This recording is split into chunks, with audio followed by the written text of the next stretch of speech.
In the words of our ancestors, we shall not be moved, and I am standing 10 toes down. I hope that makes them proud. I will not take my kitten heel off of their necks when it comes to this topic. Target and Tabitha Brown. She cute, right?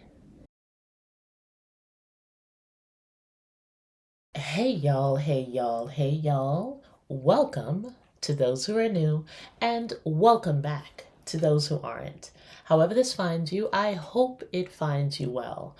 Happy Black History Month. I am not going to be on here for a long time, but I am on here for a teachable time. If you will indulge me for more than 2 minutes and 30 seconds, I'm gonna make it do what it do. It quickly came to my awareness after my last video that folks love to tussle in the comments. I love that. I love healthy discourse. Folks who know me know that I am not afraid of a comment section. I'm a marketer.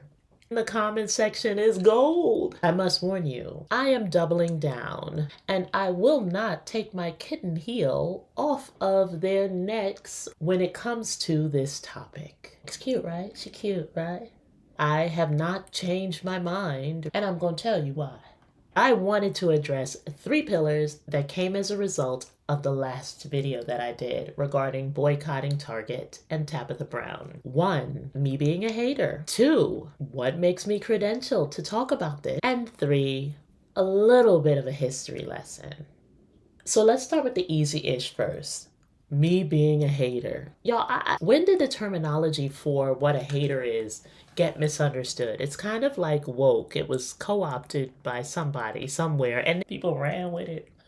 Critiquing someone or something does not make you a hater. That makes you a human with opinions. I don't know where this got lost. I was around when the term was birthed, and me critiquing Tabitha Brown and her movements at this time does not make me a hater of Tabitha Brown. There is no envy. Anybody who really knows me can tell you I don't have a jealous bone in my body, and for that I am supremely grateful. What I do hate is being told to support an entity, organization, whatever that does not rock with me. I hate that. Oh yeah, we hate that. Pillar 2, what makes me credentialed to talk about this? Yes, I am a marketer, and over the course of my career, I've built out these partnerships with the likes of Tabitha Brown. I've worked with Toyota, Mary J. Blige, McDonald's, Essence, ABC News. You can Google me and see the work that I've done when it comes to social impact. Unlike most on this platform, I am not talking about, here are 10 ways that you can secure brand deals. I actually have sourced celebrities and influencers for brand deals 20 years in the game. I've sat at tables where we have had to decide which influencer we are going to engage and why. This ain't it. Pillar 3, the spirit of resistance is one that is at the heartbeat of how Black people have moved the needle in this country. Come with me for a minute. Hey Google, what is the most significant boycott that has happened in U.S. American history? On the website kinginstitute.stanford.edu, they say, sparked by the arrest of Rosa Parks on the 1st of December 1955, the Montgomery Bus Boycott was a 13-month mass protest that ended with the U.S. Supreme Court ruling that segregation on public buses is unconstitutional. The nearly 13-month protests against segregated public transportation caused the city's bus service to lose an estimated $3,000 a day in fares.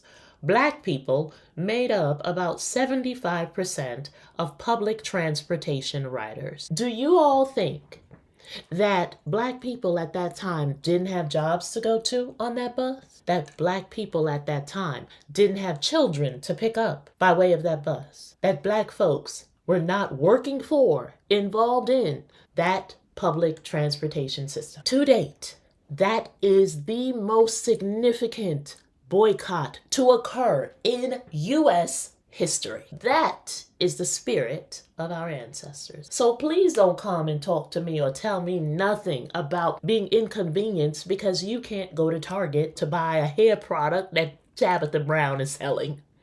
I'm so sorry. I'm so sorry. I'm just not going to agree.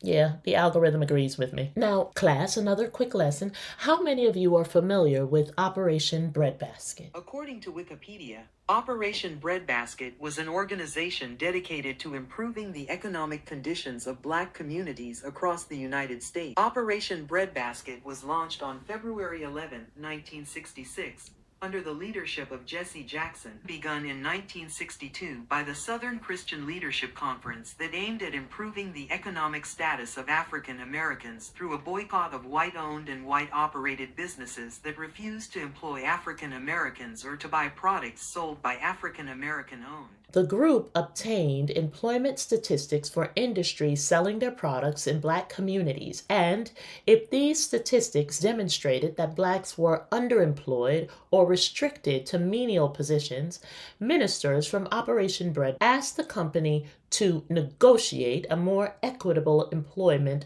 practice. If the company refused, clergy encouraged their parishioners to boycott selected products and picket businesses selling those products. By 1967, Atlanta's Breadbasket had negotiated jobs, bringing a total of $25 million a year in new income to the Black community. That is the spirit of our ancestors. So again, miss me. Hell no. I ain't doing it. One moment. My kitten heel is on their neck. If you're going to have a kitten heel on your neck, it might as well be this one. And the last thing. Have y'all heard of Robert Reich? Robert Bernard Reich is an American professor, author, lawyer, and political commentator. He worked in the administrations of Presidents Gerald Ford and Jimmy Carter and served as Secretary of Labor from 1997 in the cabinet of President Bill Clinton.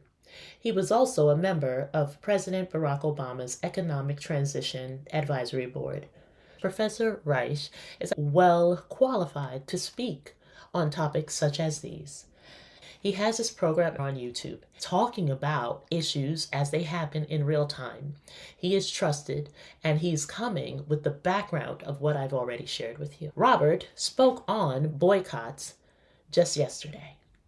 Take a look. As consumers, we have some wherewithal and agency too, right? I mean, we can be boycotting certain things. Absolutely. Never underestimate the power of consumer boycotts. These corporations spend huge amounts of money on their brand images, boosting the brand images. If there is a movement to boycott and in any way damage those brand images, they are going to change their behavior, even if you're not going to pay attention to us as voters. As consumers, we're not going to allow this. By the way, Starbucks is a good example. Under the National Labor Relations Act, it had an obligation to recognize the stores that had unionized, and it would not even bargain with them. And it relented Starbucks to begin negotiating. That's a good example. So good to know that we are not alone. Listen, I done told y'all I was not going to be on here for a long time, but for a teachable time, and I think I delivered. We can disagree. That is okay. Just know that when I come to you on this platform, I am coming to you well informed. As a former journalist, that's the only way that I know. Be sure to share this with some of your girlies or your guys. Like and subscribe. Go ahead on and comment. And boycott or not, remember, you're capable of big things. I'll see you next time.